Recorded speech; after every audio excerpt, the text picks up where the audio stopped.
You're listening to the Clint Norris Show.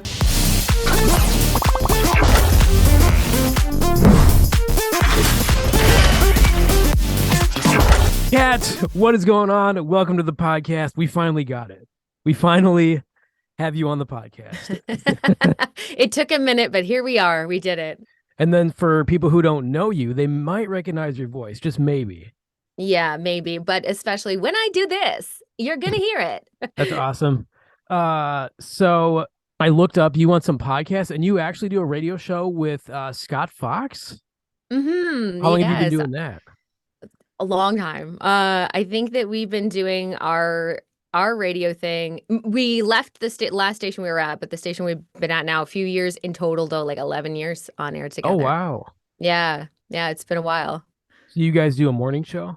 We do, yeah. We do a morning show, and we have a podcast as well. So, and it's been picked up by other stations too. So we're officially a syndicated show, which has been very cool.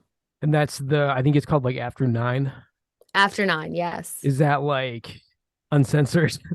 It is uncensored. Okay. It was we did a radio show, and you got to edit yourself when you're doing radio, and it was just kind of one day, and this was like a long time ago, before really After 9 became what it is now.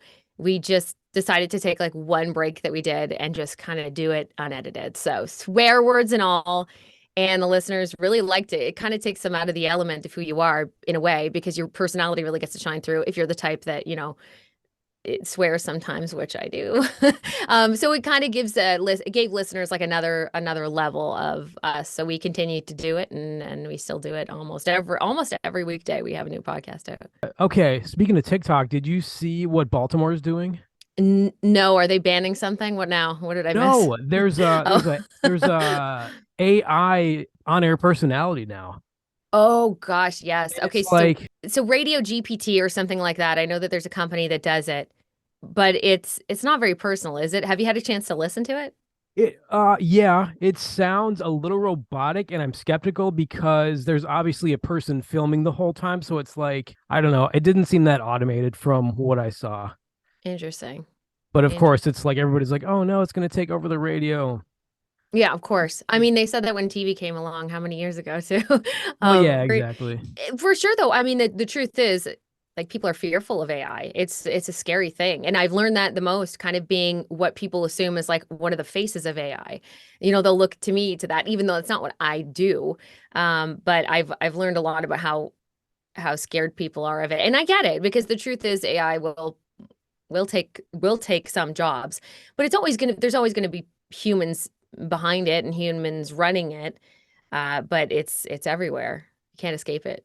I mean, do you remember Redbox? And that was like, oh no, yeah video machines are gonna ruin the blockbuster industry. This is the thing, right? And there's always something. Every now and again, we're going to come across something, and we'll hopefully just find a way to work with it and live with it, and hopefully find benefits to it. I mean, the truth is, there are a lot of benefits to AI in a lot of different ways. You just got to find a way that it works for you in a positive way, I suppose, as to just thinking of it as such a negative, because it's here whether you like it or not, right? Yeah, exactly. I mean, it's a part of automation. Yeah. Have you used like ChatGPT or anything like that before? I have not. You know what? I've only like poked around with like the Snapchat AI bot thing, which is also kind of weird. But I've never gone too deep into like the ChatGPT thing. It's really cool, but it's a little frightening too, because you can give it just a little bit of information and it can just go really, really far with it. But there's like AI covers now of songs that I find really interesting. I don't know if you've heard those. Yeah, it's messed up what you can do now. Really, what anybody could do with any voices. And I'm curious how that's going to go, especially for artists. They're probably a little nervous right now because there's no laws about it currently. Like, this is going to be a whole new level of lawyers are probably loving AI right now because it's going to make their jobs that much more profitable, because you're going to have people suing everybody for stuff soon. Yeah, I think. I know Elon Musk said there needs to be some sort of regulation before things just like completely get out of control, and he said that like 5 years ago. Yeah, he's absolutely right. He's absolutely right, because there's going to be like a backlog of cases that Yeah. may never get resolved unless they kind of figure out what they're going to do about that now. And I'm not like an Elon Musk fanboy. I just find him I, interesting for I people know, me listening. too. You know, I don't agree with him on a lot of things, but that I definitely Yeah. agree with him on. Yeah, Every same now and again, here. you find something you agree with. You're like, yes, actually, that's true. Okay, to kind of backtrack a little bit, I was like I said, I was kind of creeping on your podcast episodes. Actually, the first person to your first big interview was Ryan Seacrest. It was my first, yeah, my first interview after I let everybody know who I was.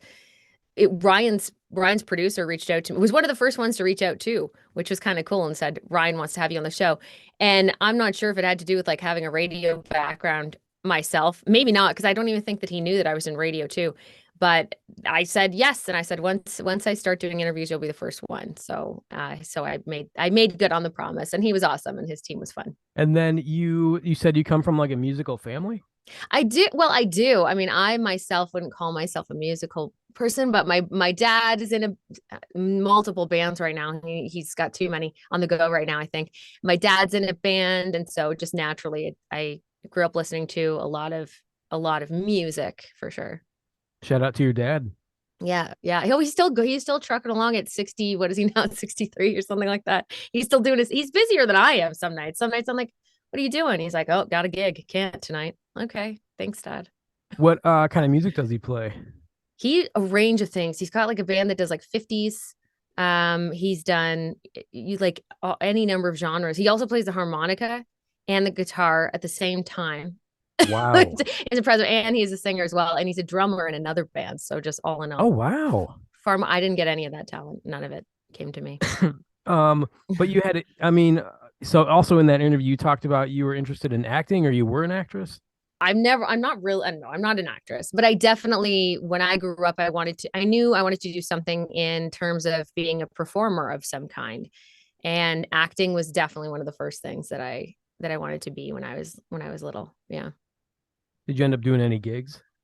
No, I never even really auditioned for any gigs in terms of acting as myself, other than voice acting, of course. So being in front of a camera, I've done the odd thing, but it's not been like anything you've seen for sure. Me and you are in the same boat. It's like I watch stuff and I was like, oh, that'd be so cool. And then I never like go to Yeah. auditions or anything. No, I never did it. I'm like, I know it's competitive, obviously. So I don't know. I never brought myself to that point.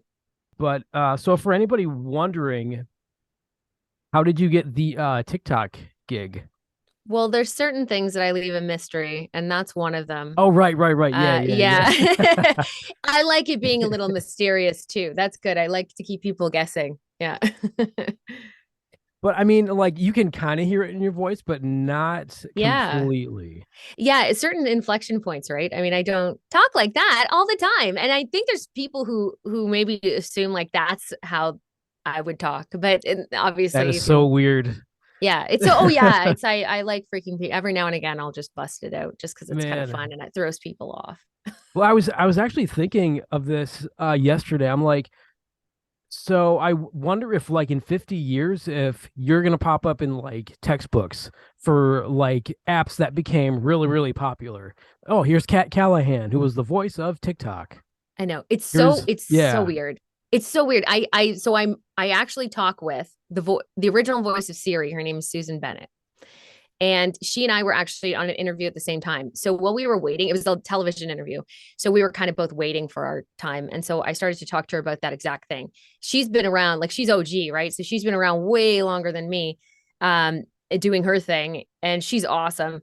And we have kind of talked about that because I didn't really think about it. And she's already in textbooks and things like that from being the original voice. And it's kind of, I don't know, it's kind of crazy. I don't think I've actually like processed that people like years from now might be like, remember TikTok?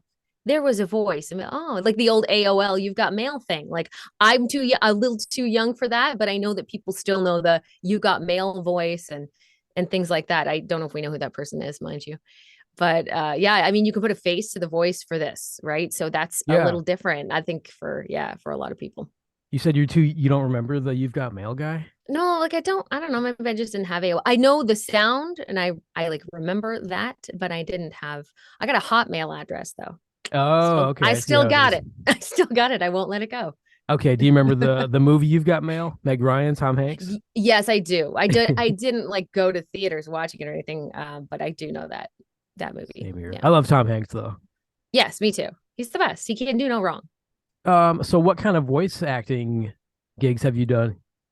So I do a range of stuff. I mean, commercial, I'd say first and foremost, commercial work is what I've done. I did you have to be careful with this stuff because sometimes you sign things and sometimes you don't. So I can never remember what I can tell you. But I know that like I can tell you I've done stuff for, everything from The Honest Company. I do tutorials as well. I've done tutorials for Amazon Alexa, their remote control. I've done stuff for e-learning projects. I've done a lot of those as well.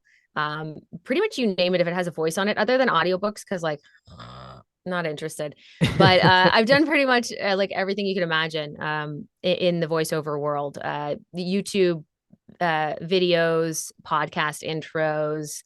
I mean, the possibilities are endless with voice work, which is kind of what I love. I love that one week I could be doing commercial work, and sometimes sure it's a little tedious and you're on live with like 15 different people and it's the company and it's the production company and you have to say the same line over and over and over again. And then I could be doing that one day and then the next day I'm like playing a cartoon character or a video game character, which I've done. So it's unique. That's kind of why I like it. It keeps it very interesting. Nice. What video game character have you done? So I don't so I've done advertisements for them. I did it's so funny. I did not a lot. It was not a lot of dialogue. So I know that whatever character it was, her name was Tanya. I remember that.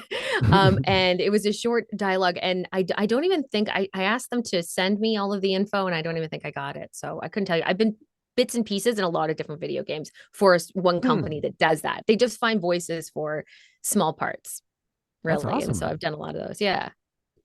I So mean, you yeah. tell me if you hear me. I don't know. Yeah, all of our gamer friends out there. Yeah, let me know. Yeah, we'll have to track down your character. So people can hire you for voiceover work? Absolutely. Yeah, of course. I am available for voiceover work and I love doing it too. So yeah. I mean, I might need a new intro voiceover, so hello, you know my contacts. All right, so where else can people check you out at? So I have a syndicated radio show, as I mentioned. So a lot of my day is spent on the radio in the morning time, and then in the afternoon I'm here. So yeah, if you want to look it up, I'm trying to think if in the States you can get it or you can stream it. But 91.5 The Beat, Energy 95.3, Fresh 103.1, 93.1 Fresh. There's like a bunch of different radio stations that I'm on. You can honestly just probably Google me and one of the stations will pop up. But I do that and I have a lot of fun every day, just kind of talking about daily events and then the podcast too. Sure. And then you have a TikTok, right? I do. Yes, of course, that too. Yes. I do have TikTok. I didn't have TikTok until I did this, until my very first one, which was insane. But Voice of Kat with a K is where you can find me there. Yes. And on Instagram too. But yeah, either one. There we go. All right, Kat, thank you so much for coming on. You're welcome. Thanks for having me. Isn't Clint awesome? Show some love by subscribing and giving a thumbs up. Take care.